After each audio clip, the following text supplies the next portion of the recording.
Big announcement. We got one. Obviously, the set looks a little bit different today because we will be having the first ever Daily Wire Fantasy Football Draft Party tomorrow night, 7 Eastern, 6 Central. Here's the teams. It's the talent at the Daily Wire. So I got a team. Cone's got a team. Blaine's going to field a team.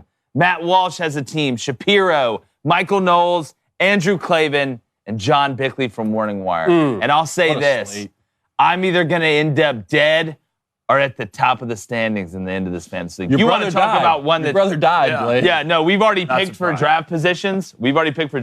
Feeling really good about where I'm at 3. How you feeling? Were you at 3? I'm at 3. Yeah. Right. Blaine, where are you at? I'm at 2. You know, Blaine's and at it 2. also felt great to walk in and already have the trophy on my table waiting for me. So it's going to be that was a mistake. It's probably going to be an easy run here. I'm 6. I'm drafting 6. Good spot. How do you feel about league, that spot? Full PPR? Buddy, you already know who you want? Hey, just let me in the game. Who are you taking coach. at 6? Put me in the Really? game. Well, it's I'll crazy. let y'all pick my pick, okay? That's how I feel. I don't think you're I don't think you want to do that. 1st, 8th, 4th, doesn't matter. Yeah, no, I don't think you want to do that. Where's the trophy? Yeah. Don't worry about where is my trophy at. It's over here with me. Well, no, in all seriousness, tomorrow night, 7 Eastern, it's going down. You're going to find out who won the draft, how I pulled a Kevin Costner, what was on the napkin in my pocket. Tied in first round. You know, is he Billy Bean? What's going on?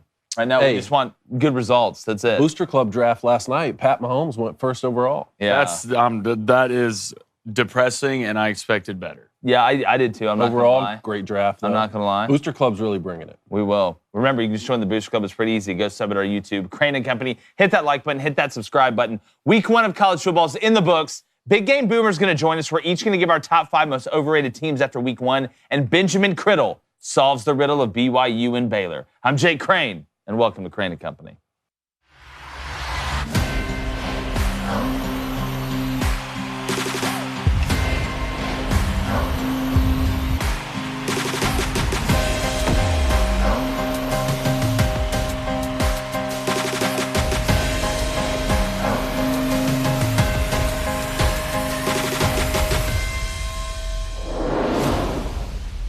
While there have been massive changes to college football off the field, like NIL, the transfer portal, and conference realignment, plus playoff expansion, the on-field college football game is as healthy as it's ever been. The players are bigger, stronger, and faster than they've ever been. The schemes are as diverse and effective as they have ever been, and the fans are as passionate as they've ever been. Now, Week 1 gave us a litany of different results, from upsets to beatdowns, and touched both ends of the fan enjoyment spectrum. Whether it was the incredible start with the backyard brawl and Sean Clifford's game-winning drive, to LSU, Houston, and App State's games endings. We had teams with big aspirations show early flaws, while the 2 powers in the SEC still look like the alphas of the college football pack. Now, we may quabble about the things changing the game that we all love, and sometimes change is good, but nobody can deny that Week 1 delivered like an Amazon truck. Some would say this is the best Week 1 ever. And if we score it by the full range of results, they might just be right. The talking season's over, and the walking season has just begun. Going to go ahead and bring in my co-host, David Cone, former Michigan quarterback, who's probably going to start Game 3. And then my brother, former Western Colorado wide receiver, Blaine Crane. Guys, could this be the best Week 1 ever? If you really think about it, it's not one where you had just a ton of upsets, like a chaotic weekend.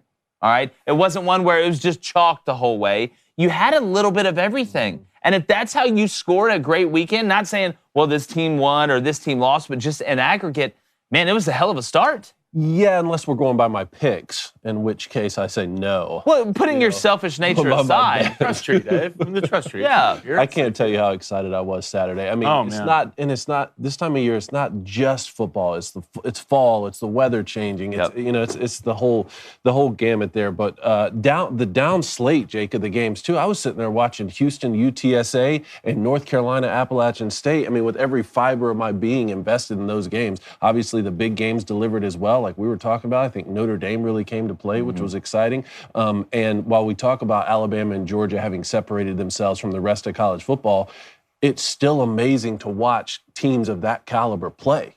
You know, I mean, it's fantastic. So Week 1 college football in the books, and to me, you were going down Week 2 slate. To me, it looks just as good.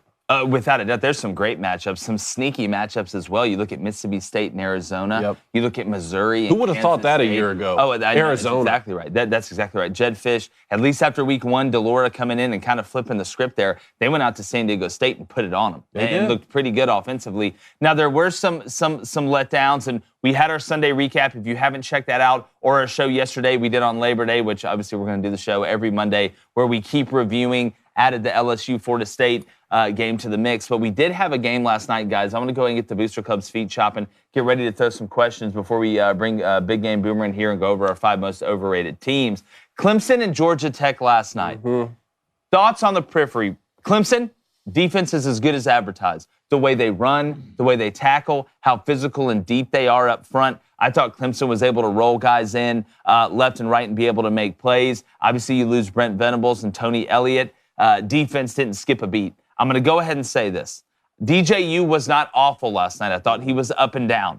The timing still looks off. You watch all of college football and you see quarterbacks that are in rhythm, quarterbacks that kind of, not that they get what's going on, but they have a feel for what's going on and they look like they're playing at the speed of the game. There were some times where DJU did that, especially in the short game and intermediate game. But anything intermediate to deep, not just the slant, not just the dig, something where he had to go through his reads, it looked like the timing was off. Now, Pace and some of the other guys they have at the skill positions, I think are good enough. I think Shipley's a good enough runner. Are they the most elite team on offense? No. But I don't think, at least after watching game 1, that Clemson can beat Alabama or Georgia or possibly Ohio State with DJU at quarterback. Now, when I saw Klubnik come in, that kid ran the offense like he knew what was going on. It just seemed like a spark. And I know it was at the end of the game, and Georgia Tech wasn't playing as hard on defense, or at least wasn't in the game as much as they were earlier.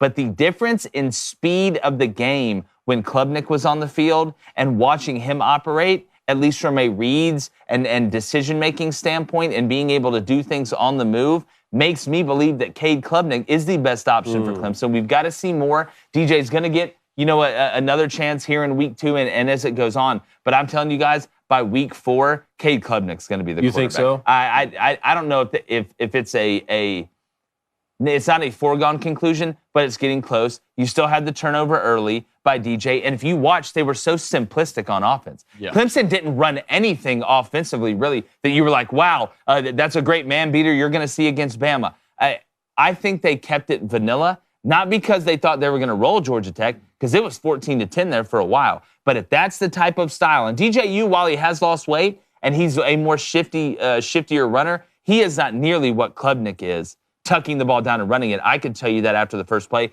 Cade Klubnik is the future at Clemson. He'll be the quarterback by week 4. I think we should go through the schedule and look, and I'll probably tell you exactly what game it'll happen. Blaine, you think we got another Trevor Lawrence situation at Clemson? For sure. I mean, realistically, if you look at this game, they were going into halftime only scoring 7 points. I mean, you block a punt. Block a punt on the 5-yard line for Georgia Tech and still have to score on 4th and goal to get in and to get points. And, I mean, I tweeted this earlier when I saw this game. It looked like the same Clemson offense from last year. The defense is a top 3 defense, in my opinion. But you see the separation in the tiers from the Georgias and the Bama. I do think Clemson would have a chance against Ohio State after watching Ohio State low-scoring game versus probably. That Notre Dame team. I mean, Clemson's defense is better than Notre Dame's, and I would say their offense is almost equal. But I wouldn't be surprised if Cade comes in and starts week 4. I mean, DJ took, if anything, small steps in improvement. If you want to compete with the best, you're going to need a better offense than this. You can go back to the play calling in the first half. It was somewhat conservative, which I was surprised by. I'm not saying come back and take deep shots every play, but open it up a little bit. DJ kept making the same mistakes. I mean, he's always been a good running quarterback, but he's a big guy that's easy to take down, in my opinion, and he doesn't run the offense extremely efficient. So, I see Cade starting probably week 4. I wouldn't be surprised. And Clemson needs to do that if they want to take another step because they have a defense to win a national championship. They do. They have the depth on defense to make that run. But if that offense doesn't pick it up, you won't get past Bama, you won't get past Georgia, and it will be a ball game with the Michigans, the Ohio State's that second tier kind of, but I wasn't surprised by this Clemson offense. I agree with his main point on that. Yeah, let's go through the schedule real quick. Yeah, here it is. Hold up, Penny. Let's go ahead through it. Furman. All right, win. Obviously. Louisiana Tech. They'll blow them out. At Wake Forest. This is with the Sam game. Hartman I'm going out, to tell you what I think is going to happen. All right, Wake Forest without Sam Hartman. You dispose of Furman easy, right? La Tech, while they're better than Furman, Clemson just should out-talent them over 4 quarters. I don't see Louisiana Tech scoring more than 14. I believe that game's at Wake Forest, yes. Right? I think you will see Clemson go to Wake. It will be a tight game. DJU will have a couple turnovers. Then Cade Klubnik will come in, and he will never come out. That's going to be the game at Wake Forest. They'll come back. They'll be down 7, maybe 10 in the second half or late in the second quarter before halftime. Cade Klubnik will come in. The offense will look totally different. They'll win by double digits. Cade Klubnik will be the quarterback all the way through for Clemson, and DJU will transfer after the season. Now, I'm not saying that I think DJU is a bad player. No. I think Cade Klubnik is just better than him. And I know it's a small sample size, and it was at the end of the game, and I get it. But just watch. By week 5, before week 5 starts, Cade Klubnik will be the starter at Clemson, and he'll be the starter there for 2 more years until he goes early in the draft. This kid has a ton of talent. The one throw he made on the run, rolling to his right, overneath the linebacker, underneath the safety, was a big-time throw there, rolling to your right. The kid is just a natural thrower of the ball. And, Tom Luganville said something, a guy that we have on Weekly. We're going to have again, obviously, this week unless something gets derailed there. He said you wouldn't be wowed by Cade Klubnik's arm. And Tom was on the call last night. And I'm going to ask, I thought his arm looked pretty good. I didn't see anything that told me, all right, he's more of a finesse guy. He's more the pitcher that's going to pump 88 to 91 and know how to locate and have great feel and anticipation to get the ball where he needs to go. That kid, I'm just telling you, is going to be a problem. There are some young quarterbacks coming up. They just continue to get better and better and better from a younger age. We've seen the way Bryce Young's grown. C.J. Stroud, I think just little game 1, not jitters, but the chemistry really didn't seem great, especially after Jigba went down. They kind of seemed a little bit off balance there until they found their footing. But I tell you, man, Cade Klubnik's the future at Clemson, and it's just a matter of time. Yeah, especially when, I agree with Blaine that DJ Uiagalelei played better last night. He didn't play a bad football game. He didn't play bad. He made some plays, but he didn't take the step I thought necessary to be able to hold off someone. Similar to the Michigan quarterback situation that we've been talking about. Yeah, well, it wasn't a big enough jump for me to be like, wow. It wasn't a jump where I was like, this guy looks like a totally different guy. Yeah. What were the best throws down the field he had? Was basically the deep comebacks to the outside. And then he threw it through a vert to the field. There wasn't a lot of deep balls. I do think that the one ball he tried to throw the back shoulder a little bit for the touchdown, I think it was Brooks, that he kind of went back and dropped it. Ball. I thought that was a pretty good ball. But overall, because I'm looking at Clemson saying, all right, I know you guys have studs. It's going to come down to quarterback play, and just like it should be, Clemson is in one of those categories, or the category that you judge them based off how Bama and Georgia looked. You judge them based on how can they beat Ohio State? Can they beat Alabama? Can they beat Georgia? From what I saw last night, Blaine, I'm with you. The defense is national championship level. The offense, right now, with DJ running it, cannot beat Alabama and cannot beat Georgia. Because Alabama and Georgia will score some points against them. And could drop a couple in the ACC, realistically. Yes. You go back that's the next one is Well, we got to find State. out more about, and I've been high on Miami. They played Bethune-Cookman. I got to see. You go back and, look at that team last year. The defense was phenomenal. I know they got some big injuries last year, but, the defense was good last year, and it was very good this year. But the offense the offense will let you down this season if they play like that. That defense can only carry you for so long without you dropping a couple. I know NC State had a bad week 1. Miami looked good. There's a couple of teams in the ACC. Pittsburgh, could be a problem. But, if your offense doesn't show up somewhat consistently on a week-in, week-out basis, you have the chance to drop a couple games in the ACC. Well, your defense won't win you every game. Yeah. And they go to and you Notre go Dame. to Notre Dame. Yeah. Take the under. I don't think you're beating Notre Dame with DJ you at quarterback. No. Blaine, what's the boost? All right, Emmanuel C. coming in hot with a donation, $11.11. A little 1111 action. Appreciate it. What's up? All right, you love it. Does inheriting a QB like Anthony Richardson change a new coach's plan in team building? And will Billy Napier look for another AR when AR exits, or will Napier build a team on how he wanted to initially? Well, I think you always want an AR. Now, is there going to be another guy that can do what Anthony Richardson can at that size, coming out every year? No. I'm telling you right now, Anthony Richardson is a special breed of quarterback. There are some guys that have a ton of potential, and then there's some guys that have all the potential. There is not one thing that Anthony Richardson cannot do athletically. And the scariest part, and I tweeted this, going back and watching the game, he's a natural thrower of the ball. He doesn't just have to throw the fastball. You know, we were talking about Zach Calzada. Oh, I'm sick on Twitter of watching you throw swing passes 100 miles an hour.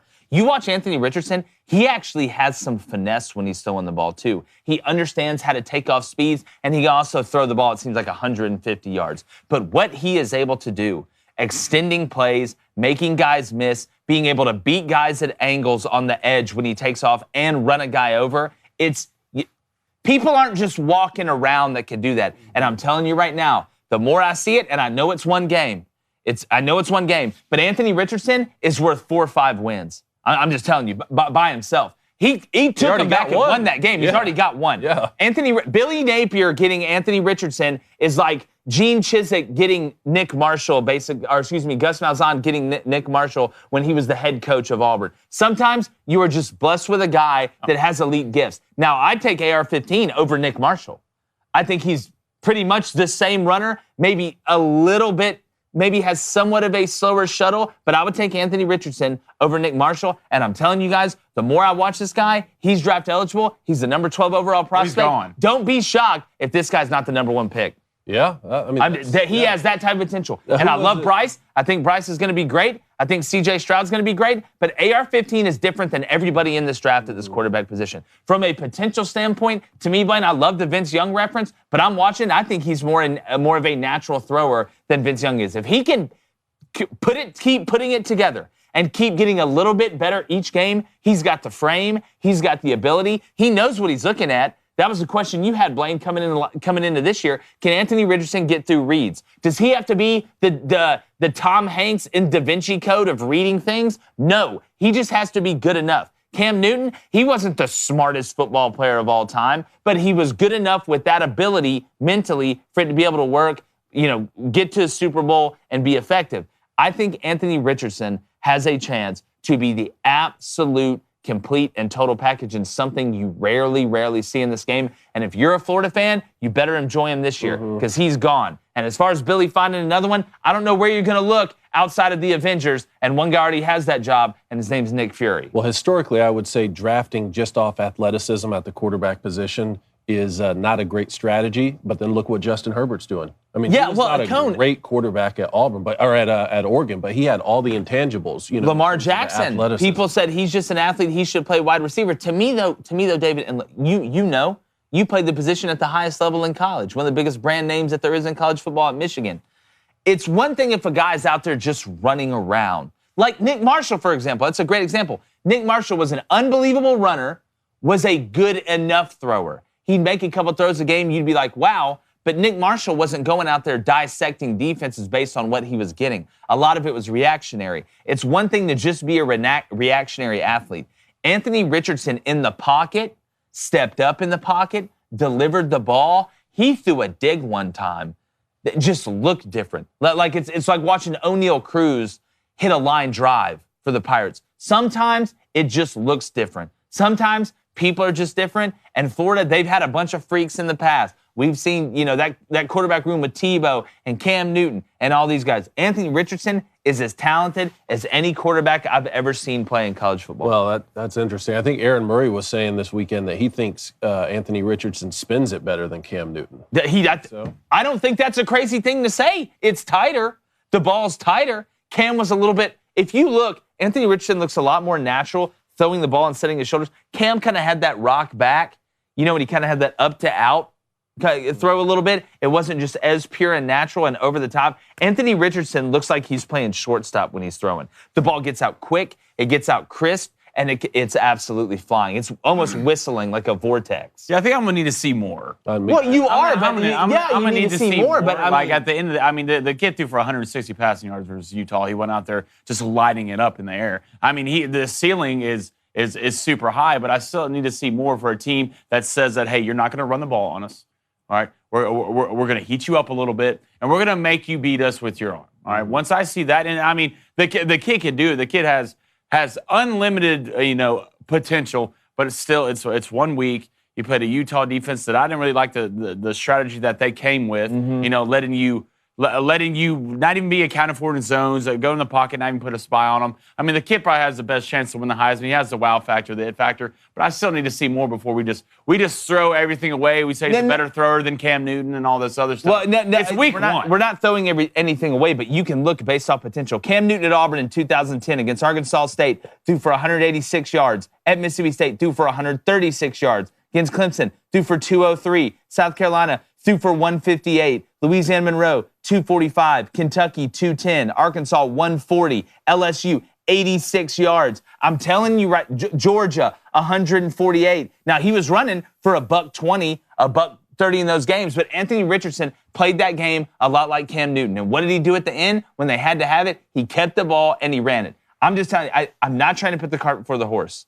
I'm not. But sometimes you can just tell and you can just see. You've got a great matchup against Kentucky. Don't be shocked if he goes nuts in this game. And people look at the Kentucky score against Miami, Ohio, and say, oh, well, they handled them. They ended up winning comfortably, but they didn't look fantastic. And not having Wan'Dale Robinson, I've said it. People haven't talked enough about it. Will Levis, good player. Not having Wan'Dale Robinson is going to hurt. And I'm telling you guys right now, they I think, had a pick six and ran a kickoff return back for a touchdown. That's 14 points, or that game, which was tight all the way through, really, until about halfway through the third quarter, somewhere around there. I wouldn't be shocked if Florida ends up running away with this one. That's why I almost took him at 4.5 yesterday, because I don't see Kentucky being able to stop Anthony Richardson. And with Ventrell Miller and the guys on that Florida defense playing with the effort that I saw them play and tackling in open space, the way I saw them tackle, because Utah's not a bad football team. I'm just telling you guys right now, Florida, I got them going 4-4, I think, in the East, somewhere around there.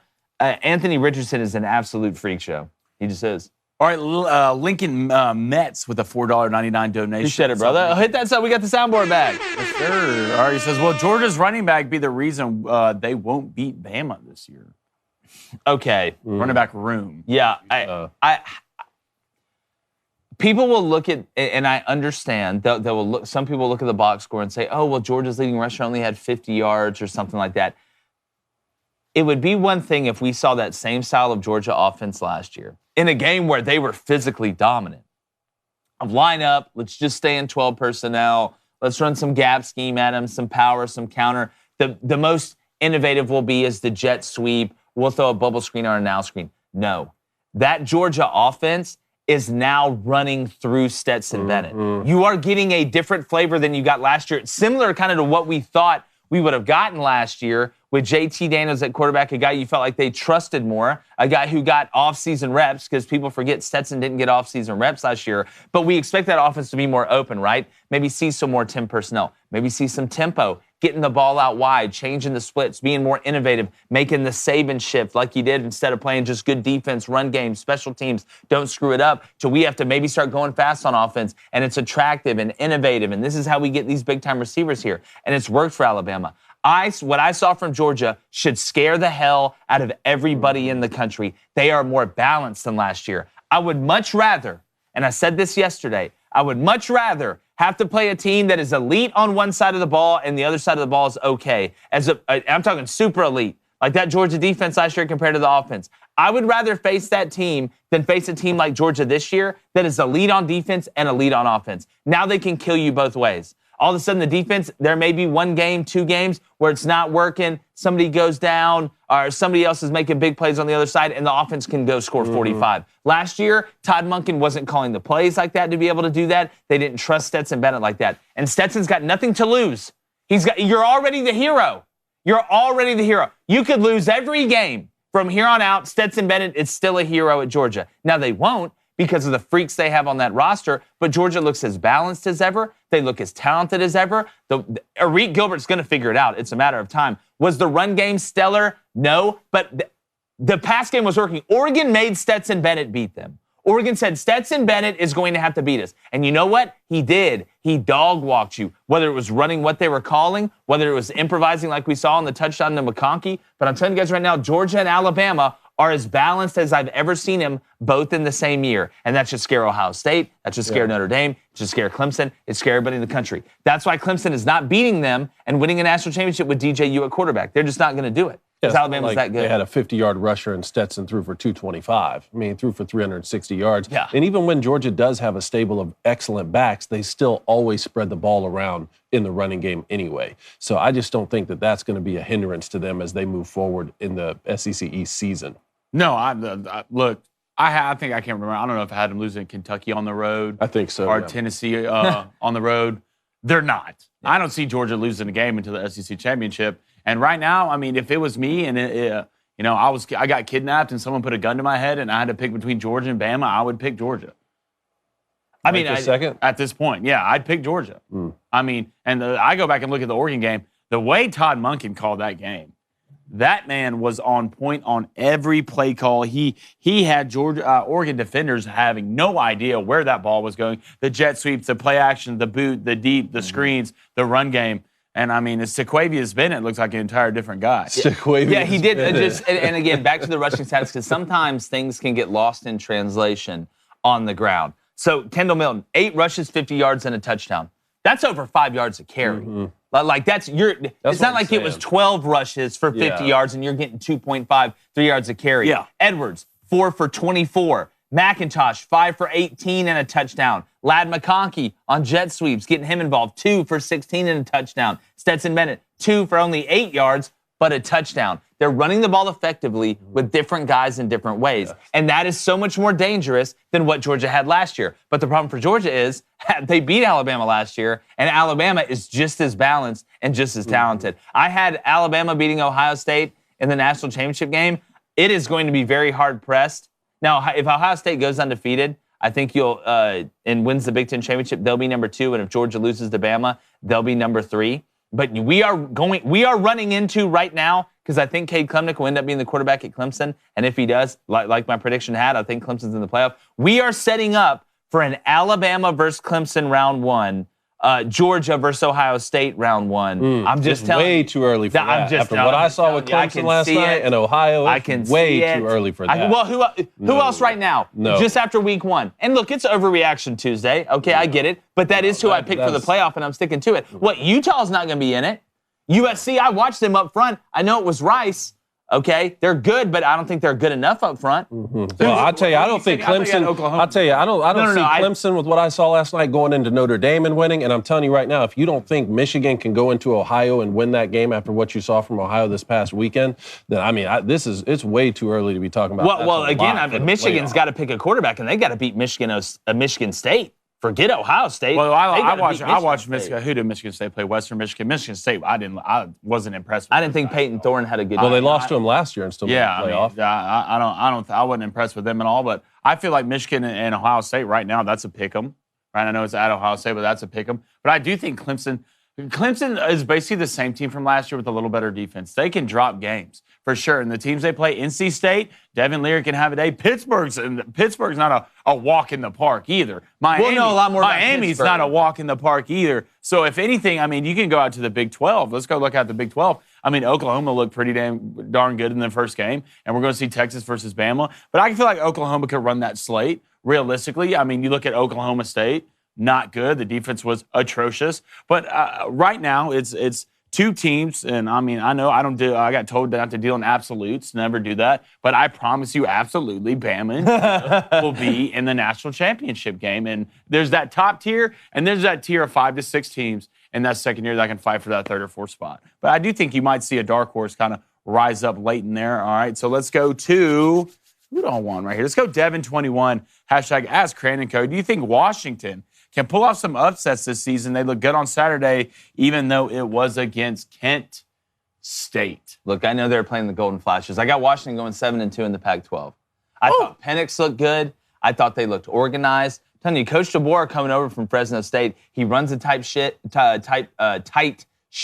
He's a guy that understands how to get the team to play for him, how to be genuine. They just look organized, and Washington is somewhat of a sleeping giant. They're a school that pumps a lot of money into athletics. I think that roster's being slept on a little bit. I think they're a little bit better up front than what people think. I was impressed with Oregon State, too, playing Boise State. They ran them out of the gym over there in the Pac-12. But I think Washington's going 7-2 in the Pac-12. I said it from the beginning. They were my surprise team a little bit. And do not be shocked when Washington beats Michigan State here in a couple weeks. That's what I was going to say. Interesting 3-game run here with Michigan State and Stanford at home and then at UCLA. Yeah, I believe we have Big Game Boomer we're about to bring in here and go over our 5 most overrated teams. But Blaine, let's go to the Booster Club for one more. All right, Marvelous Marvin says, nothing about Arkansas impressed me. Cincinnati lost that game more than Arkansas won. KJ was good. He only looked good because the UC quarterback couldn't hit a fat kid from 5 yards with a beach ball. That's pretty good. I haven't heard that one. That is pretty good. Look, here's my thing. Cincinnati, very physical. They were a little bit undersized compared to Arkansas. I thought Arkansas played fine. It was good to see Hazelwood have that touchdown catch. Trey Knox is who we thought. He took that ball down the side. First off, he's a monster. Made a big catch in traffic on a 3rd and 6, I believe, to keep a big drive alive for Arkansas. Then took one down the sideline and looked like an absolute freak at that size running.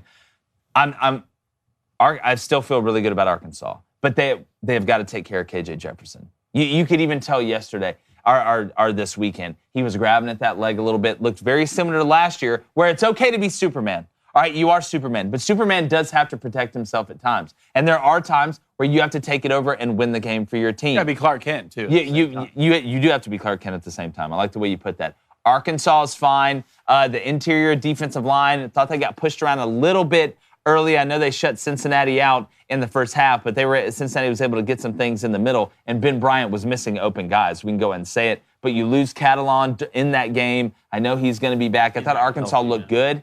I don't know if they looked elite, but I still feel good about my prediction. The one I don't feel good about in the SEC is Mississippi State. Now, we're going to find out a little bit more against Arizona. Running the ball. I'm telling you. It's weird. Mike Leach just looks so different than what we're used to seeing. But we are used to seeing Big Game Boomer on Tuesdays. Got a big list today. 5 most overrated teams after week 1. Boomer, what's up, man? Fellas, what's going on? What is Morning. up? Yeah, well, we're officially in it. Like I said, talking season's done and walking season is here. What are just kind of a few overall thoughts? I know you've been listening before we get into this list after, week 1 or week 2, as I call it. Yeah, I mean, guys, it's just so hard to evaluate some of these teams because you had some schools that played FCS teams, some teams that played, middle of the road G5 teams, and then you have, Georgia playing Oregon. So, I mean, I think the biggest one for me was maybe the NC State ECU game. I mean, it's been very known throughout social media that I had NC State in the college football playoff. So, of course, I was getting absolutely roasted on Twitter on Saturday. But, man, that game against ECU was just it's like we talked about in one of those Twitter spaces. It's like kicking the hornet's nest when you play one of those smaller in-state schools, where it's like their Super Bowl and, you just want to get through the game and get the win. So when we talk about this overrated list, I've got NC State on there, but, we can talk about it. I think I might replace them with Clemson after last night. Ooh, really? All right, well, let's go ahead and bring up Boomer's list. We've got Boomer's list, and then we've got ours. So you've got Texas A&M, number 1. Haynes King didn't look great. If you look at the numbers, they can be somewhat deceiving. Made a few good throws to some wide-open guys, especially when Sam Houston State was in man, which is borderline masochistic. I know that's kind of what they do, but eventually it doesn't need to be what you do when you're getting roasted. But he missed a lot of easy throws. We didn't see Max Johnson. We didn't see Wegman. Offensive line struggled a little bit. Kind of your overall thoughts on A&M. Yeah, no, the offensive line is what kind of stuck to me because, it was a young offensive line last year. All those guys returned, and, they only averaged like 3.4 yards a carry on the ground. Haynes King had a lot of pressure in the pocket. To me, Texas A&M is not the number 5 team in the country. The number 5 team in the country wouldn't struggle with an FCS school, and I think they're going to struggle with App State and Miami. I don't know if they lose, but it's the same thing every year with Jimbo. It's like he refuses to evolve his offense. And I think eventually you'll see Max Johnson probably starting at quarterback for them. Yeah, well, it's something I've said. I think Max Johnson eventually is going to be the guy. Yeah. Speaking about getting roasted, I got roasted when they named Haynes King the starting quarterback. And look, it's early. Haynes can still have a big year. And like I said, his numbers weren't horrible, and he wasn't horrible. But I think A&M fans were expecting more. It was a fist fight with Sam Houston State until, right before halftime. And then all of a sudden you had the lightning delay. The defense looks really good. A&M is really fast on defense. They're very physical, not to the level Clemson is. But then you had Oregon number 2 on your list. Boomer, I don't think this is crazy. As good as Georgia was, Oregon just looked like when you're 8 years old and your dad gets mad playing one-on-one in basketball and decides to really show you what's up.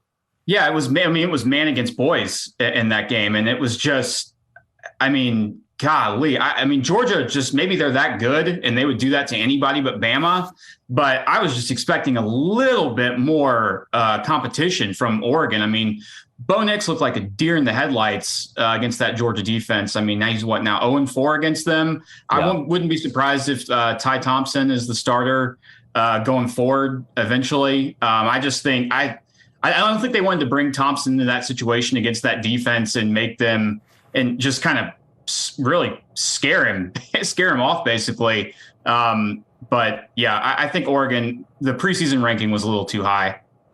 Yeah, and looking at the Pac-12 now with Oregon going down and Utah going down, USC, you better run the table or you better hope for chaos at the end because I don't see, for another year, I don't see a Pac-12 team getting into the playoff. Now, we both agree on this at number 3. We actually have Oklahoma State, Boomer at number 3. Derek Mason, goes from Vanderbilt then to Auburn where it didn't exactly work out on the defensive side. We both have Oklahoma State, as you can see, at number 3. But you give up 44 points to Central Michigan coming off a year in where Oklahoma State was defensive heavy and identified as a defensive team per se.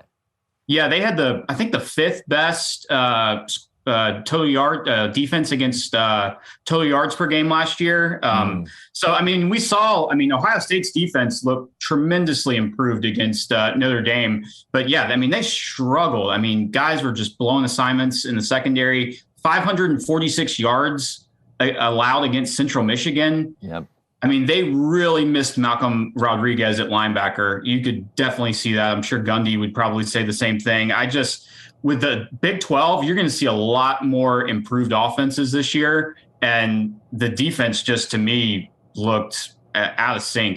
Derek Mason, they showed clips of him. He looked frustrated up in the booth. So we'll see. I just think, maybe they're a little overrated this year.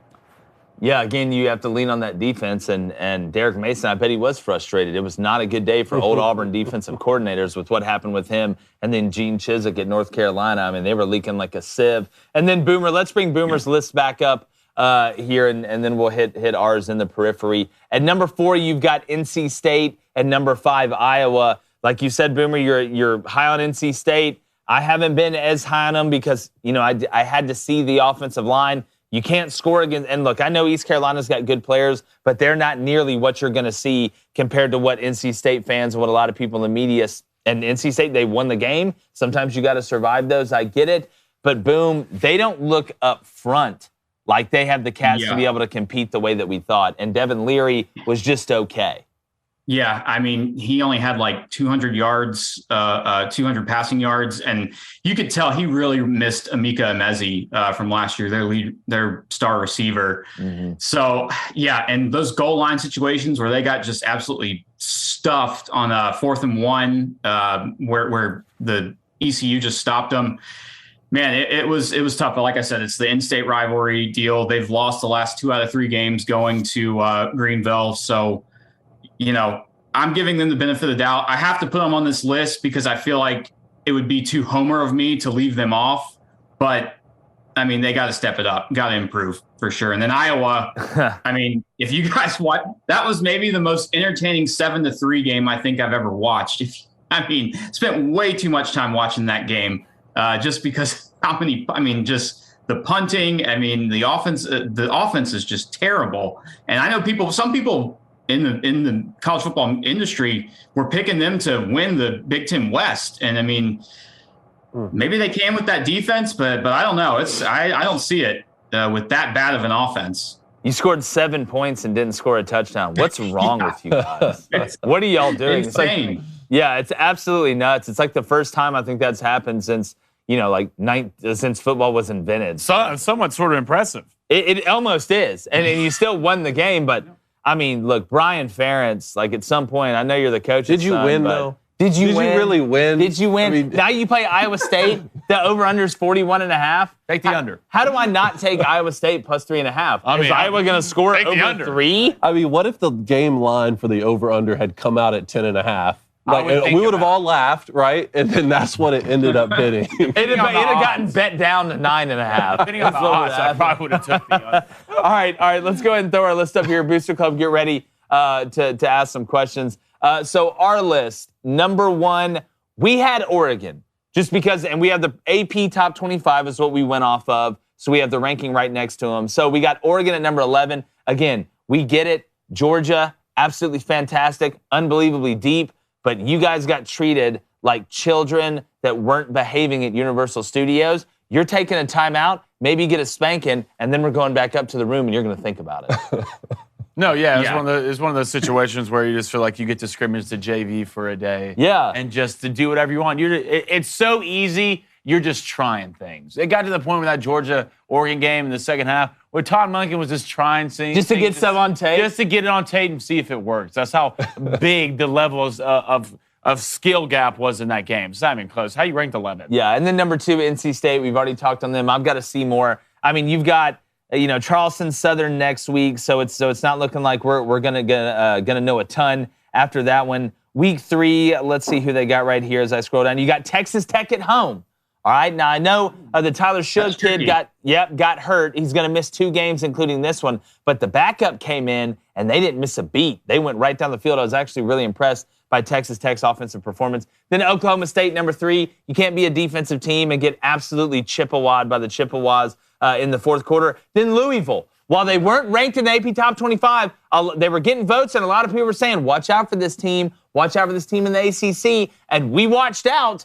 And then y'all got knocked out by Syracuse, who, look, love Sean Tucker, NFL back, Dino Babers on the hot seat, happy to see it for him. But Scott Satterfield, a guy who came from App, and then Eli Drink left App after him, that seat's getting a little hot, Boomer, don't you think? Yeah, no, I mean, that game was maybe the biggest shocker to me because, I mean, I think Louisville had won the last 3 games by like 30 points or more.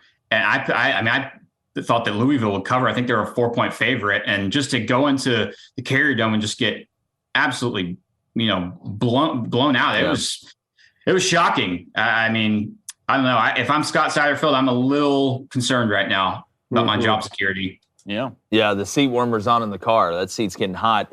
Also, Syracuse did lose their big-time tight end, or a guy that's kind of like their Swiss Army knife at tight end, and one of their best linebackers. So keep that in mind if you're going to be betting on Syracuse. It's so hard to find tight ends that are legitimate and linebackers that are legitimate, let alone losing 2 of them. They almost marry each other on offense and defense, so that's going to be tough. And then 5th, boom, we have Utah.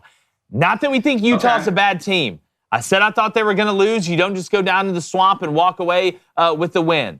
You don't go down. When you come down the dirty, sometimes you don't walk away clean, David. I'll continue to say it. Still think they're a good team. I still got them winning the Pac-12. But being number 7, top 10 team, you went on the road against a team that was unranked, got beat. Anthony Richardson, 100% witch alien. Yeah, I mean, that game, I mean, we talked about it last week.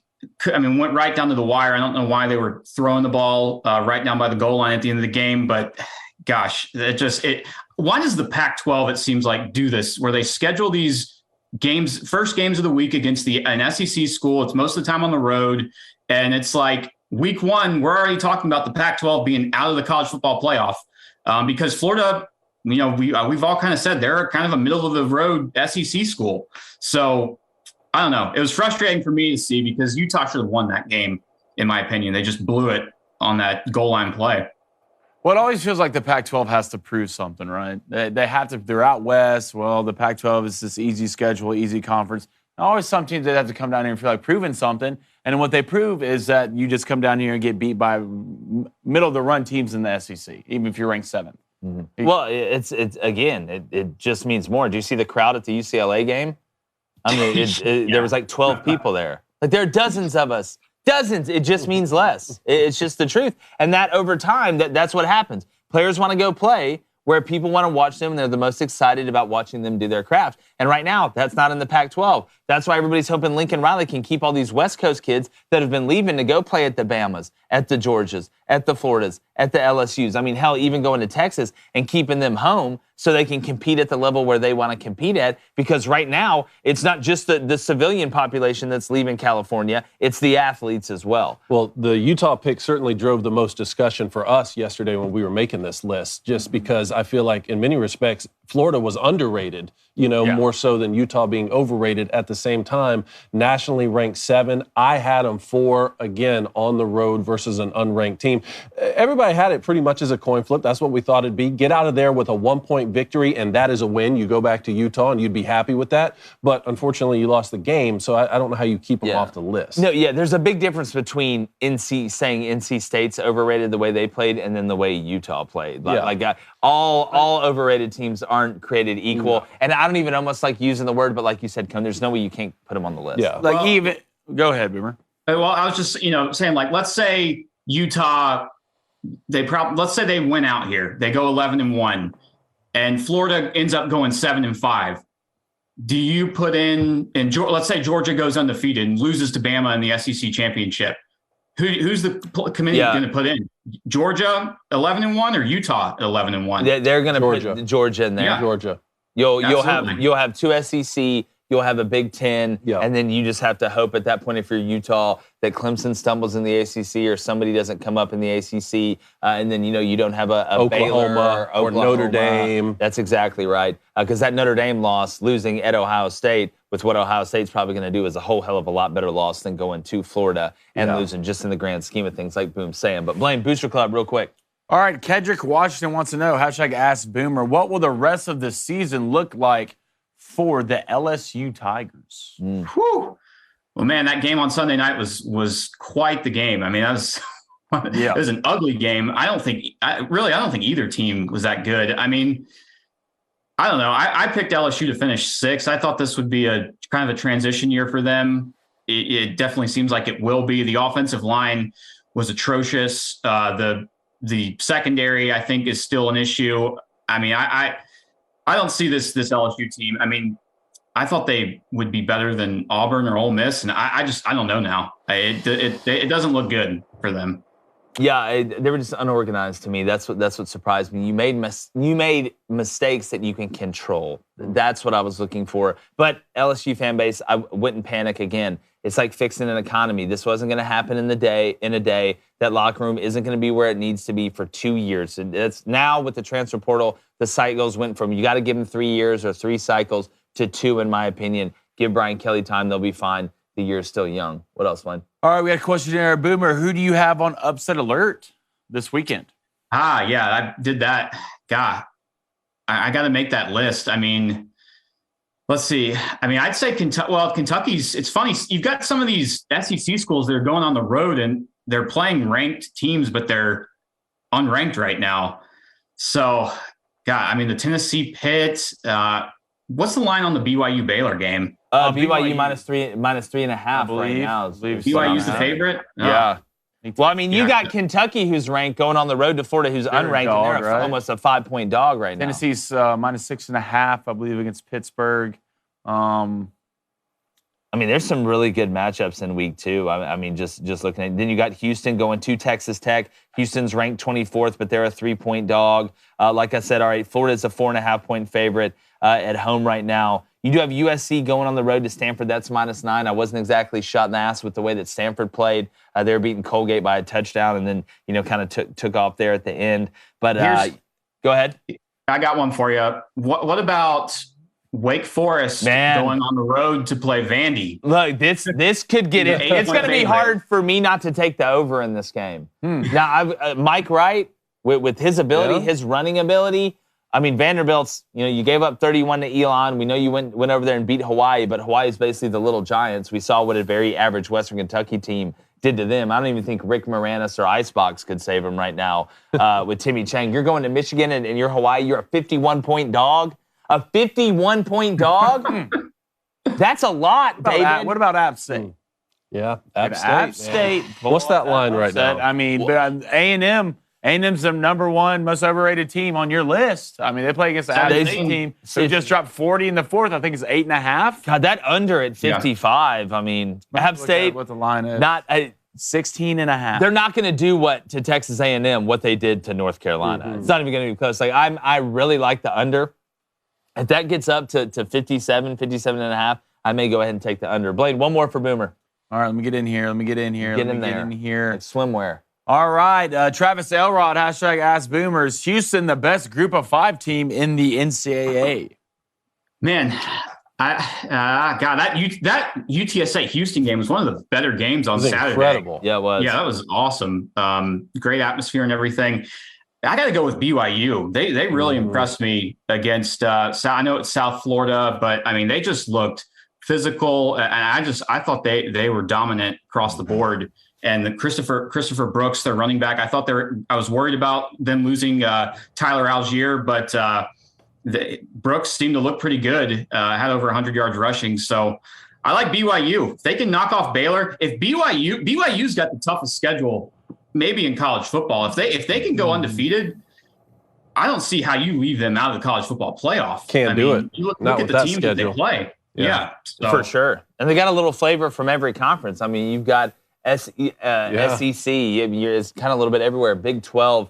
So hats off to them with a hell of a schedule. Boomer, great stuff, man. We're going to tweet this out. We'll put it on Instagram as well. Both our lists. Tell us in the comments who got it right. Was it us or was it Boomer? BGB, tell everybody where they can find your work, my friend. Yeah, you can find me on Twitter, Instagram, at Big Game Boomer. Same thing on YouTube. Hit me up. We're doing lists and rankings all year long. It's good stuff. Appreciate you guys for having me on. Always, man. We'll make sure we tag you in everything and get you on next week as well. Absolutely. Y'all take care. All right, good stuff there with Big Game Boomer. Always excited to get him on. Very interested to see what he thought about NC State. Mm-hmm. And look, when you're in the game of making predictions, they're all not going to go the way you want them to. But NC State still 1-0. You still got to win. Say what you want. Not super duper impressed, but we got a little time before we hit this break for a little rapid fire, a little punter go. Let's do it. I'm still going to hit the rapid fire just because I needed to hear that after. Yeah, I know, weekend, for sure. You know, for sure. Jason Peters, the 40-year-old, signed with the Cowboys. Look, the Cowboys will win their division. Punter go. It's fourth and four. Let's go. Punt. I think it's a great move. Jason Peters is 40, going to start out on the practice squad just to get in shape. I think he is a serviceable fit. Is he in the best condition of his life? No. When you're 40 years old and you play offensive line in the league for as long as he did, you're not going to be. But I think he is as serviceable as anybody they could have gotten. It was a smart move by the Cowboys, but the Eagles are still winning that division. Yeah, you still like the Eagles there?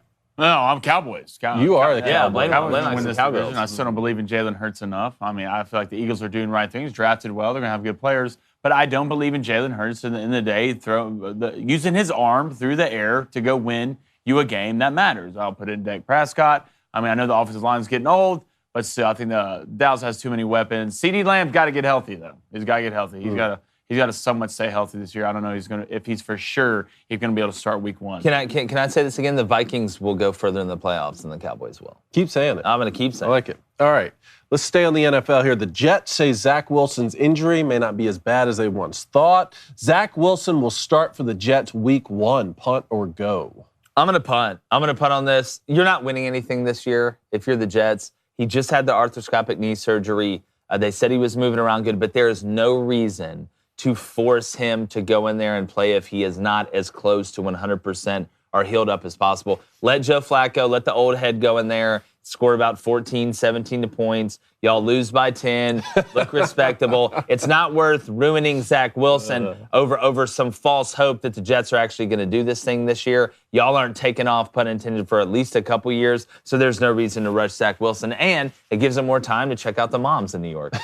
Good for him. He's got that dog in him. He does have that. Sometimes, what do you say, Blaine? Learn to ride with the fear. Ride with the fear. Yeah, absolutely. It's a cougar in the car. Yeah. All right, another NFL quarterback who could win something big, just coming off a Super Bowl win. Matt Stafford says the elbow is fine. The Rams going back-to-back here, punt or go? I'm punting. I got the Chargers winning it. I'll continue to say it. You looked at the teams with the highest-ranked players in aggregate who had the most. It was the Chargers, the Los Angeles Chargers, not the San Diego Chargers, Blaine and David and Jake, who for some reason still wants to always call them the San Diego Chargers. I got the Chargers winning it. Glad Stafford's elbow is fine. I believe in Matty. He knows his arm better than anybody. And when it comes down to being able to get the ball where it needs to get to, I don't worry about Matt Stafford. He is getting older, but just like wine, And Tom Brady, sometimes getting older is not the worst thing. It's not the best thing, but I think his elbow's fine. We're not having to have Tommy John or anything like that. Good. Well, I snagged him in my fantasy league last night. So. Staffy? Yeah. Nice. Good Picked for you. him up. Well, I'm punting, punt. But I do need him to play well because I snagged Cooper Kupp in my fantasy league. There's a lot of snagging going So, on. Hike, it's third, six. What is it? Cooper just running off. Is that your first-round pick? The third, yeah. You got Cooper in the third? How did you he's get my Cooper third Kupp pick in the first round. You had 3 first-round picks? I picked him third in the first round. Okay. Yeah. That was your first. That was your only pick. CMC got taken and Jonathan Taylor got taken, and I took Cooper ahead of Derrick Henry. And speaking about fantasy drafts, tomorrow, Daily Wire, fantasy draft, 7 Eastern, 6 Central. Come watch me with the third pick. Absolutely dismantle Ben Shapiro, Matt Walsh, who's a low-key Raven, actually high-key Ravens fan. Michael Knowles, that's going to be interesting. Shout out Davies. John Bickley from Morning Wire. It's going down, all right? I'm dead serious. This isn't a joke. I'm not in this to have fun. Nothing about this is fun for me. There will be no fun had. There will be no fun had here. I am in this thing to win it. Let's get a few more punter goes before we go to the break. Major League Baseball, only 3 teams. You were telling me this. Only 3 teams in MLB history have 2 teams in the same division with over 100 wins. The Braves and the Mets will win over 100 games, punt or go, or home run or strikeout. You know what? I would have gone on this yesterday. But after looking into it, crunching the numbers, looking at the schedule, put on Cerebro, looked around, talked to a few people without them knowing, I don't think the Mets are winning 100 games. I think the Braves will. So the 3 teams. Wow. Wow. Look, y'all. Here they come. Here they have an easier schedule down the stretch. No. Whenever something's brought up about the Major League, it's Atlanta. On this show, can we bring say up why? anything? Listen, look, hey, they're one of the biggest Yankees stories fans be in quiet. baseball. Yankees fans be No, we'll quiet. never do that. They're one of the biggest stories in baseball. So you've had three times in the history of baseball where you've had 2 teams in the division win 100 games. 2021, Giants, Dodgers, which would be a hell of a fight. Those 2 things ever fought each other. 2018, Red Sox, Yankees. 2001, A's, Mariners. I think the Braves win over 100. I think the Mets almost get there. I think the Braves win the division. They're what, game back? Game back now? Mm-hmm. Mets got postponed yesterday. Braves play the A's today. Go out to Oakland and handle business. Go out to Oakland and handle business. I got the Braves winning that division. Guys, I'm going to tell you what. It's getting a little heated up here in Major League Baseball coming down to the end. Who's going to get the wild card? Who's going to win the division? You look at the AL East. I know McClanahan just went on, just got hurt, pinched a nerve or something for the Rays. I hope he comes back. But the Yankees getting a little nervy. But how about Cleveland? Nobody picked Cleveland to do anything. What are they doing over there in the AL Central? They're tied for the division lead. A lot of people had the White Sox, who are right there in it. So, I mean, man, I'm looking around. I mean, that Cleveland's shocking everybody.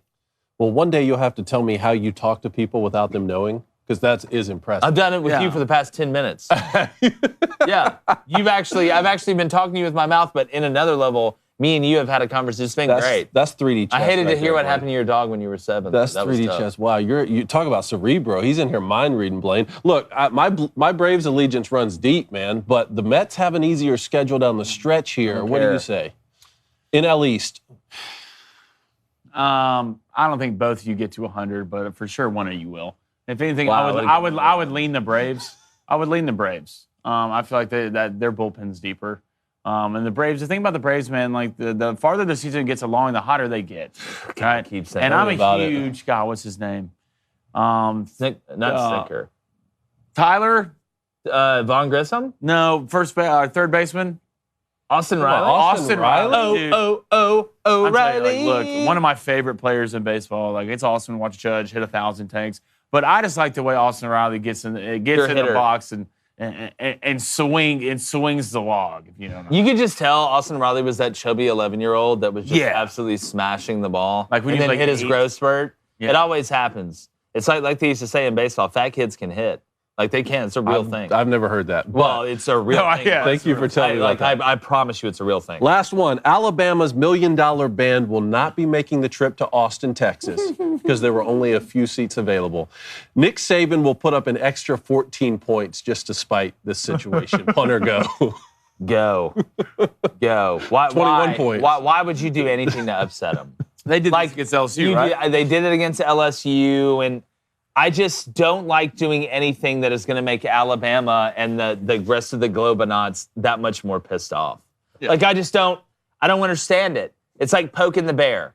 You're getting murdered, okay? Like, we talked about Ohio State and Notre Dame and how we thought, Ohio State should handle business. It's one thing to talk about that and then be surprised, a little bit that Notre Dame put up a fight. Mm-hmm. What you are going to see on Saturday, I don't care if they played this in Sarkisian's backyard and his family were the officials. There is nothing that Texas can do. There is not one thing they can do. There is not a series of plays they can draw up. There is not a machine they can build. There is not an alien civilization that they have time to contact to come save them. What is going to happen to them Saturday is, to quote Morpheus, inevitable. Well, some people have to learn the hard way, right? And I always go back and, man, this used to be such a thing, but going to game day and seeing teams win a game, you look in the stands and it says, we want Bama. No, you don't. No, you don't. Like, it might sound fun. It might sound cool to right. It might look cool. But I promise you, the last thing you want is those guys, those things, coming into your stadium and showing you what football is about. It's a different level when those guys get in here. And look, it kills me to say this. I don't like saying this. I'm an Auburn fan deep at heart. But I promise you, I never go to an Auburn game saying, hey, we want Bama. I can't wait for Bama to come to Jordan-Hare. I'm looking like, okay, how many bodies do we have on the roster that'll make it through? It's like, well, you're like a general in like the war. You're like, all right, what's the body count for this? What are we expecting to lose? Steve Sarkisian, who apprenticed for Nick Saban, shouldn't be one of those guys who has to learn the hard way. Well, I'm not surprised. Well, Jimbo talked a lot of trash about Saban in the offseason. Now, they beat him, but guess what? You're about to learn the hard way come this year when you guys go to Tuscaloosa. Yeah. You think Haynes King, those open receivers you had against Sam Houston State, best of luck. Okay, they wouldn't be open if they worked at a drive-thru. Anyways, if you want to watch, you can still listen to the rest of the show here, but if you want to watch it, head over to the Daily Wire Plus, become a member, or listen on Apple, Spotify, wherever you get your podcasts. Subscribe, leave a 5-star review, and share it with all your friends. Very excited to get Benjamin Criddle on the other side of the break to talk some BYU football and volleyball. We'll be right back.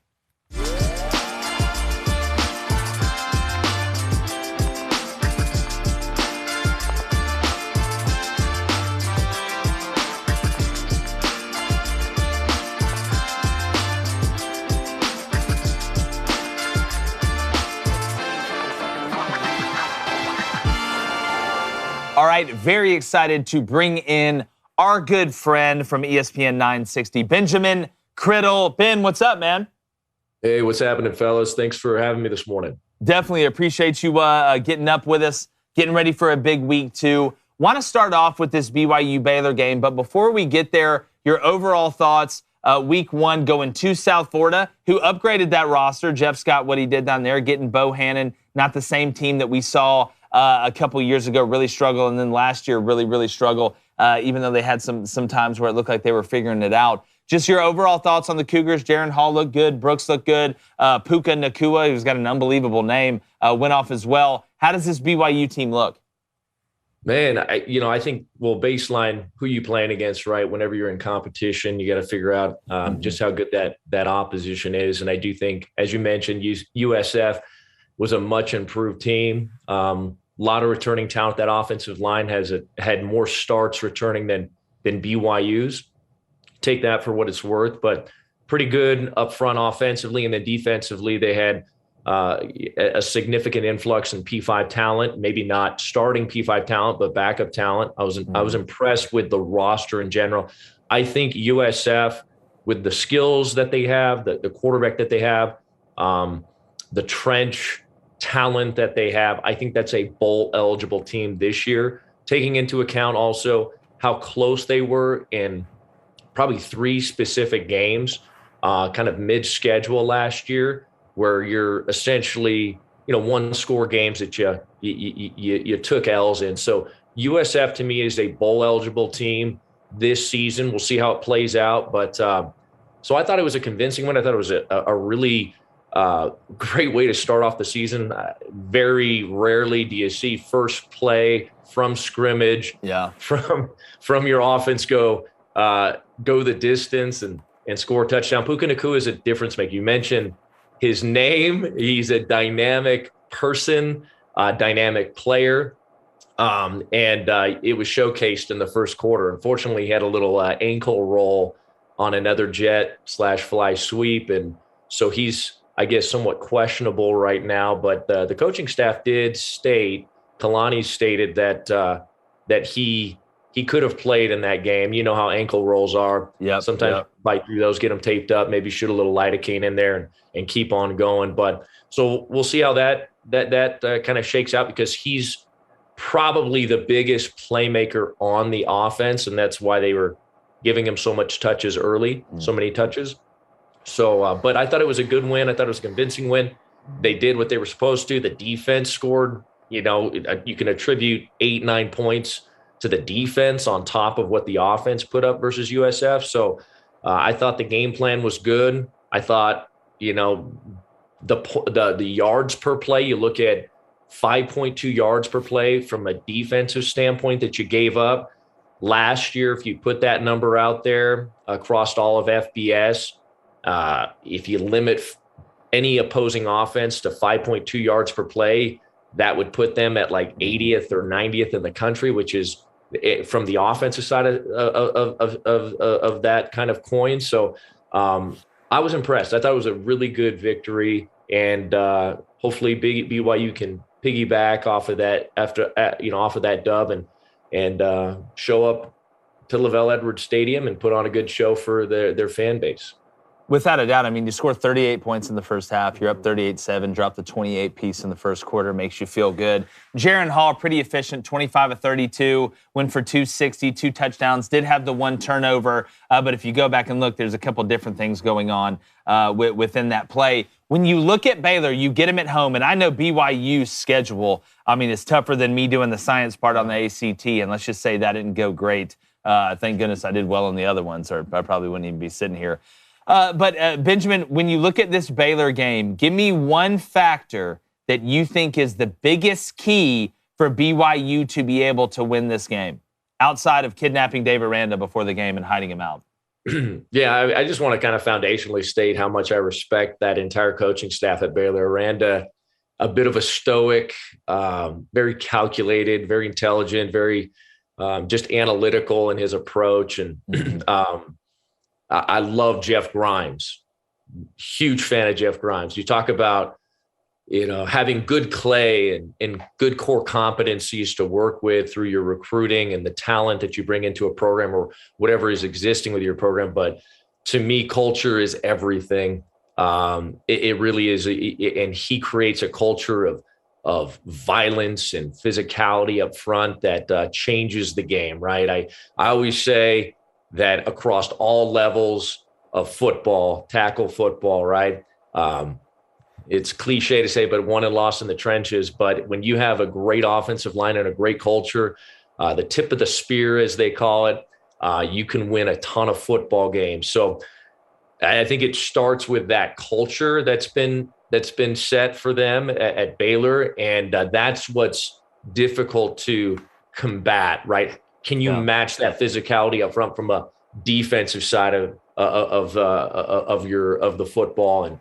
And BYU just got steamrolled last year in Waco, just dominated up front. Now, granted, they were injured. There was a lot of attrition. BYU's most dynamic defensive player last year, Keenan Peely, was injured in the ASU game, wasn't in that game, and so he's a sideline to sideline player that can fill any gap for you, get off any block for you, and win any one-on-one that he is he goes up against. So BYU's healthy for the most part. I think they came out from the game at USF with 1 injury on the defensive side of the ball, a defensive tackle, Gabe Summers. So that hurts BYU most definitely. But it's all about the key to the game for BYU is stopping that zone scheme. Very powerful run game that Baylor has. Last year, our linebackers, the unblocked linebackers that were tasked to kind of fill the roles of guys like Keenan Peely, just couldn't get sideline to sideline when that running back Abram would get off tackle, and that created a lot of chunk yardage plays on the ground for Baylor. So You got to be able to stop the run, wrap up, match physicality, match violence, and execute. Be the gap integrity this week is huge. Stay patient. Extend, get off blocks if you can. Like so many times, and going back to Grimes and Eric Mateos, those offensive linemen are extremely good about engaging that anterior panel and just sucking you up. Like I call it, if you guys have ever seen the Beastmaster, right? Old school here, throwback, the Vor, those winged bat creatures, they just suck you up and suck the life out of you. And that's what those offensive linemen do. So got to get off blocks this week and got to make plays. And that unblocked man, you better come downhill and you better wrap up, because if you don't wrap up, you're toast.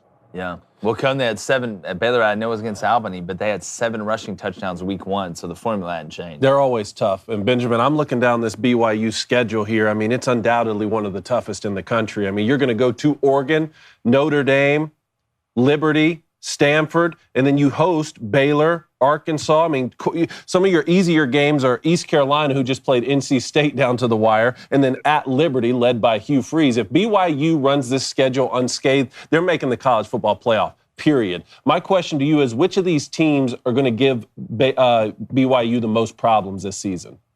Well, I appreciate that confidence that you have. Look, I love the schedule and all those things. Maybe the doubter in the back of my mind, the pessimist, says it's going to be difficult to change the minds of a subjective, in my opinion, a subjective committee. I don't know about with this schedule, man. Well, you would have. Well, let's think about it. If Ohio State, let's just say they run the table. Georgia loses to Alabama in the SEC championship game, have to run the table. That's 3. BYU goes undefeated. Let's say Michigan's 1 loss is to Ohio State. Whatever, do they keep Michigan out? Do you think BYU's got enough cachet, Benjamin, like Cohn's saying, to be able to make the playoff if it's a 1-loss Big Ten team or a 1-loss SEC team, or maybe USC with 1 loss, or Utah? I don't know. Yeah, objectively, no, I don't. I That'd don't. be a shame, man. Well, I mean, look, I'm as blue-goggled as probably. I mean, I'm a former player, obviously covering the team for media, but you're dealing with way too many variables. And look, I'll go back to 1984 when the media chose your national champion, right? Why did the media back in '84 choose BYU as a national champion? Well, because there was a lot of momentum from about 78 on, a lot of high-flying, high-scoring games, right? Tons of points. And a lot of the teams that were in that particular conversation lost late in the season. So you had all this cachet build up over 6 seasons of double-digit win seasons and highly ranked. And then the media was able to choose who the national champion was. Now, I mean, with all of the different changes from the Bowl Championship Series to what we have now, I just don't think the power brokers of college football would allow, even though BYU is now going into Power Five-dom, right? They've been included in the Big Boys Club. The oligopoly, the college football cabal, as I like to call it, is inviting them in. I still don't think they're not in yet officially. So I just don't see it happening. But at least they'd be in the conversation. We've seen the last 2 years where BYU's now, 21-4 in the last 2 years. Yeah. You can the other win. They were in the conversation, and then what happened? They were left out of a New Year's Six Bowl, right? You take essentially a pickup game, and you go across the country and play Coastal Carolina on ESPNU, a pickup game in college football where no preparation whatsoever, and you're traveling across multiple time zones with absolutely no game prep, no game plan for it. And they're just like, all right, let's play pickup ball. And went down to the wire. They came up 1 yard short of beating Coastal Carolina, a very good Coastal Carolina team. Grayson McCall, fantastic football player, led that Coastal Carolina team. So, there's some cachet that's been built up over the last 2 seasons. Is it enough if you run the table? I want to believe yes, but as long as there's a human element here, I just don't that decides who's in the college football playoff. I don't think BYU's in. My personal opinion, because human nature is bias, and money on top of bias is going to lead to certain outcomes. So until I see a new model, an algorithmic model coupled with a subjective humanistic model, then I'll jump on board there, right? Then I'll jump on board and say, yeah, BYU's got a chance because we're allowing modern day metrics and algorithms to determine, the 4 contenders for the college football playoff, which we now know is being extended to 12. Yeah. I was about to say, that 12 team, though, BYU is definitely getting in. I mean, Blaine, they're essentially playing a ranked team from every conference. I mean, I know Notre Dame is independent, but they're playing an ACC schedule. That's a ranked team from almost every Power 5 conference. Man, look at this. I was looking at this earlier. This stretch is rough. 2 Notre Dame, Arkansas at home, 2 Liberty, East Carolina at home, and 2 Boise State. I mean, come on, that's man. no fun. If you're unbeaten through that, you got to put them in. If you're unbeaten you got to put them in. Like Cincinnati got in.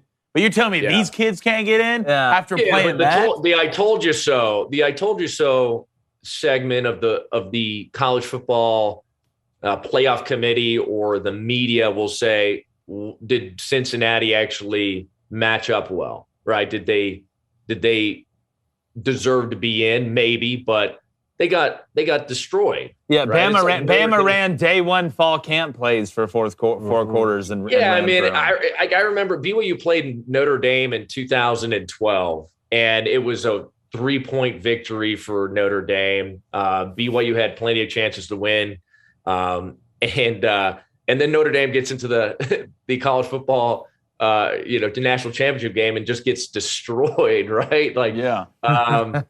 There is a difference between typically in any given season, the top 2 to 3 teams, and then there's like 4 through about probably 25 there's some parity there and any team could win. And then you have kind of the rest of college football. That's kind of how I've segmented out. You have these tiers, but there is a significant, I guess, gap between those top 2 to 3 teams in any given year. And then, the rest of college football. And you're seeing that in double-digit scoring, type of victories. And it's overwhelming. Look, I'll give you my take, what some would believe is a blue goggle take. I have BYU going 10-2 this year, okay? I'm very high on this team. They have so much returning talent. Number 1 team in returning talent this season per SP+. That's Bill Conley. I love Bill. He hops on the show a lot. So, and then you probably have anywhere, I've set the line at like 3.5 guys being drafted from BYU. And probably an additional 3, 4, 5 maybe that get into camps and could make rosters. It's a lot of NFL talent and a lot of returning production. So 10-2, I have losses versus Notre Dame and Arkansas because it comes mid-season after a pretty tough stretch. Notre Dame looked pretty good versus Ohio State. Not great, but pretty good. In Ohio State, we know how good they are. Arkansas looked like a freaking monster on Saturday. They just looked they looked ridiculously good and very talented. Yeah. And Oregon looked like trash, right? But Georgia, look, BYU went 5-0 versus the Pac-12 last year, and we know, going back to culture, my commentary on culture, to me, it has everything to do with culture across the West Coast, and it's just hard to overcome some of that culture, right? Where you have in the South, where I believe you guys are from, it's like it is intrinsically just embedded in your DNA, just this football mentality and grit and tenacity, and it's this hyper focus on football in the community, and that showcases itself across all of these college football teams in the South. So Arkansas is going to be really tough. And then I have BYU finishing off, Liberty, East Carolina, Boise State, Utah Tech. I was a little bit concerned about Boise State in November. It's going to be cold, and Boise State has definitely had BYU's number. And then that Stanford game is very interesting to me in Palo Alto. That could those are your 2 trap games on the back end. But I got BYU going 10-2, and hopefully getting to a bowl game that they actually deserve. They're somewhat of a free agent this year under the ESPN networks and bowl games. So last year it kind of stunk because they went to and this is no offense. I'm not trying to offend Shreveport by any means, but I call it Shreve Vegas. Not many of the BYU fans could get there. They still traveled out there. They felt like possibly they deserved something better last year than going to the Shreve Vegas Bowl. But UAB hit them in the mouth with 12 personnel, ran it down their throat, and our defense just couldn't stop it. And then offensively, the wet weather made it such that ball security was an issue, and the ball was slipping through wide receivers' hands. And if you don't come in motivated, you take L's to teams that are per your talent and roster, you're actually superior then. So I got them going 10-2. But to your question about the team that I'm most, I guess, the toughest challenge, I would say that Arkansas team just looks really good right now, and that could I definitely have that one chalked up as an L right now unless BYU's running on all cylinders. Puka's there, and offensively we're really good, and defensively we're stopping the run effectively. Yeah, no, it's that Arkansas game is going to be a fist fight. Real quick, Ben, before you go, I appreciate you joining us. ESPN 960 Sports. Check them out on social media as well. This volleyball situation, have we got any more clarity on what's been going on? No, I mean, look, I have a long timeline of things. I'll echo somewhat the same sentiments as Tom Homo and others have echoed. Like, ultimately, in this world of, and I'm not trying to wax like philosophical or spiritual here, but like the human condition is what it is, right? So like as these news stories break, you automatically have the tribalism and bipartisanship, and the confirmation bias that human nature seeks. Like once your survival needs are met, like under Maslow's hierarchy of needs, which what do you do as a human, right? You seek validation. We're single issue voters, right? Not like, once again, like I don't want to get political, but like you go to the lowest common denominator of validation, which is somewhat like comparison, competition, winning, but you want to win in your sphere of like of influence in your community, and in your search for validation, you seek confirmation bias rather than truth. And I'm like, all I care about is truth with all of this, right?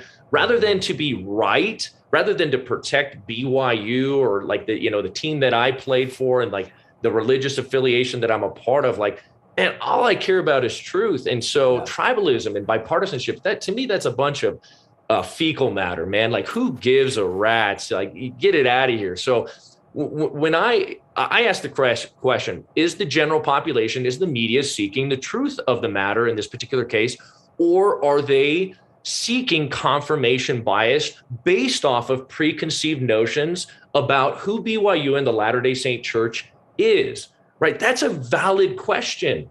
And granted, let's talk about the initial timeline. Tom Homo came out after the report, right after the news broke from the godmother, who is blatantly racist.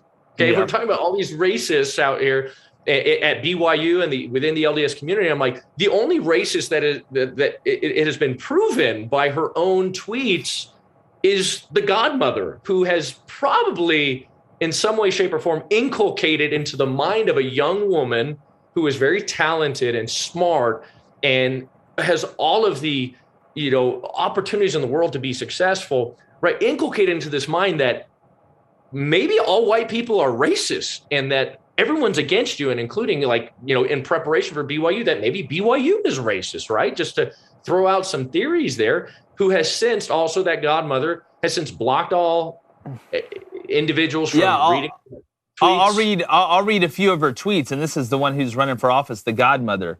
Here's one of them. I knew she was married to a white boy, just reading the tweet.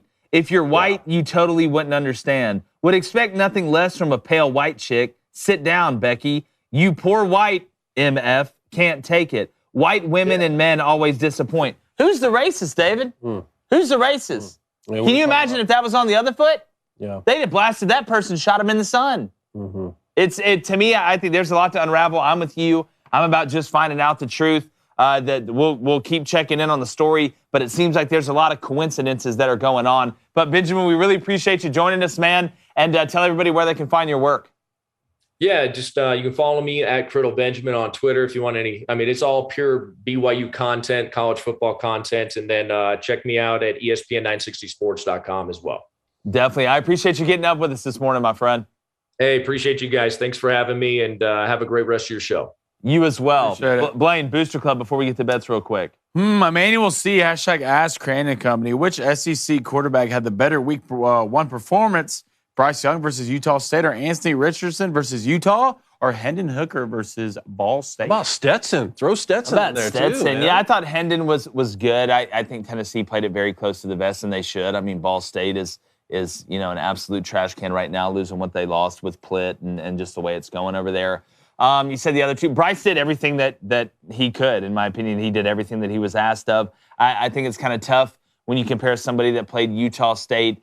And then Blaine, it was Hendon, it was Bryce. It was Hendon, AR, and Bryce. And Anthony Richardson. You won a huge game with Anthony Richardson. You rushed for over 100 yards, threw the ball well enough, made the big plays down the stretch at quarterback that you wanted to see, showed some growth as a passer, but still some room to grow, which should give Florida fans a lot of hope, even though he's only going to be there for this year. So to me, I would say I would go Anthony Richardson just because it's a big win. Bryce, again, you're playing Utah State. I expect that from you.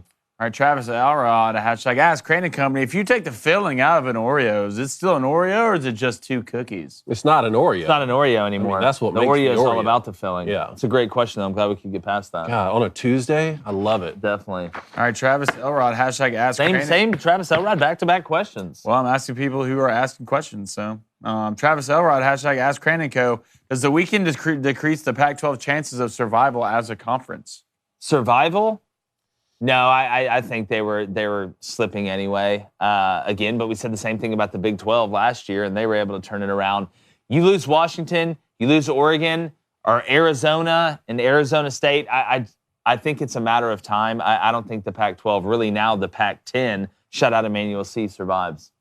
All right, we got another one, or we have fantasy tips and bets? Let's go ahead and hit another one because we're going to get bets and then get up out of here. All right, Cody Nason, 95. Ask Cone, with Nadal out of the U.S. Open, who do you see winning the tournament? That's a good question, but I am boycotting the U.S. Open right now for not letting Djokovic in, even though Tiafoe, I mean, like, look, what the highest, the farthest an American man has made it in a major since 2006, I believe. Maybe that's Andy Roddick.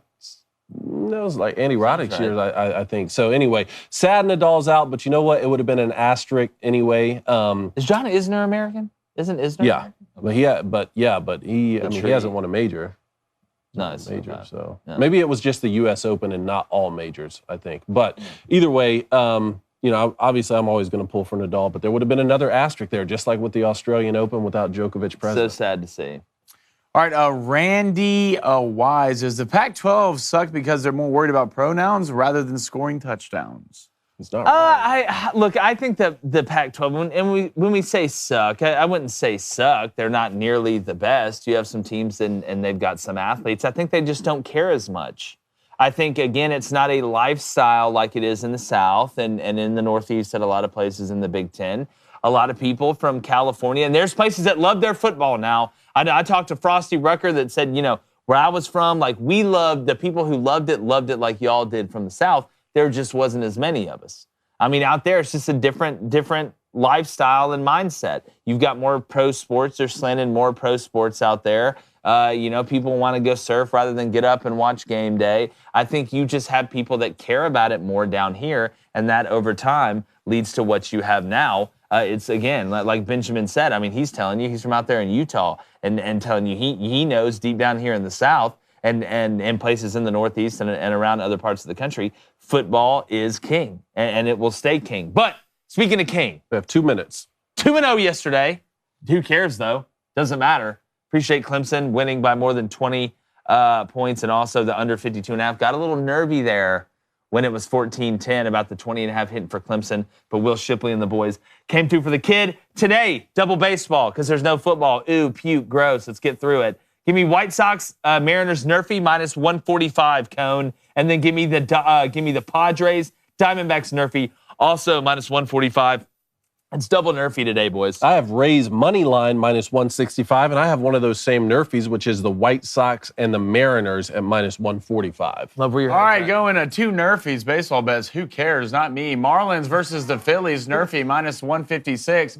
And Boston Red Sox versus the Rays, Nerfy minus 142. Let's get back to betting football. This is boring. Yeah, Baby Cone. He wants the Phillies first 5 minus a half at a dirty minus 130. And then he wants the Braves first 5 minus a half. That's at a clean minus 135. So we'll see with Baby Cone there. Real quick, Booster Club leaderboard. Tyson's right hook, 8-0. Blaine is tanking, obviously, 6-0. Cody Nason, 95. The graphic king of Let's Get Graphic is 6-0. Cone's laser rocket arm is 6-0. Midnight Crane to Georgia is 5-0. Cam Franz 4-0. Trevor Robinson and Private Chunky and the Red Aaron, ultra mega enemy of the Blue Aaron. They're all 3-0. And her Dizzle, not his Dizzle, her Dizzle is 2-0. Make sure you change your name. Underneath what? Which one? Blaine is tanking. Change your name. No, keep it. How am I tanking? I won you the most money last month. Now it's definitely not. Won you the most money last month. Cone's laser rocket arm. Definitely don't change your name. Yeah. Jeez. When we Jake's grow up, Peter Pan. The chin of Jake Crane is one. Let's get you in here on the leaderboard. Blaine's mustache must have fell off, pun intended.